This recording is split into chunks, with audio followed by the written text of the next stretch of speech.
I mean, it's been challenging. It's been rocky, and this is not where we want it to be. That's the politically correct way of saying it's a problem, and we know it's a problem. But if you are a student looking to get financial aid, the Department of Education is saying they have worked out the bugs in the new FAFSA application system, so you need to get that application in now. We have fixed all the known errors.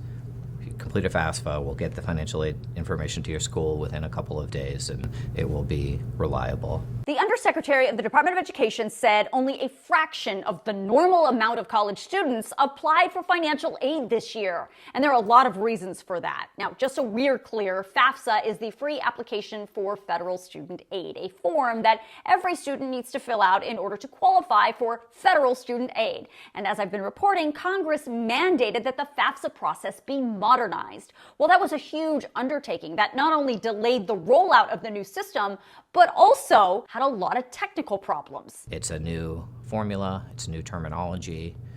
Because we're handling tax data, that's part of making the process simpler for students. It's required us to redo 20 of our systems, in some case systems that are older than the parents who are filling out the FAFSA now. Not to mention, because it's a brand new system, the Department of Education says more than 1 million students who filled out a FAFSA this year made errors on their applications. Some are as simple as missing a signature, and others are as complicated as incorrect tax data. And because of all of these problems, it has delayed the completed FAFSA information from going from the Department of Education to the colleges and universities that need that information to determine a student's financial aid package. It's a snowball effect that has left students worried and stressed out because they need to know what their financial aid package is in order to decide what school they're going to attend. So what should you do if this is you? The Department of Education says if you have errors on your FAFSA form, you should have been notified by the Department of Education, and you can fix those errors online right now.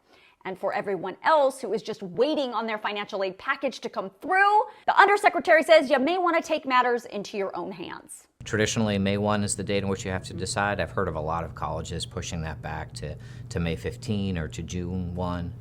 And I've talked to other college leaders that say, we're not going to publicly push the date back, but if you call us and say you need a little more time because you're waiting on a financial aid offer, that they're willing to be flexible. I know it's causing a lot of anxiety for people.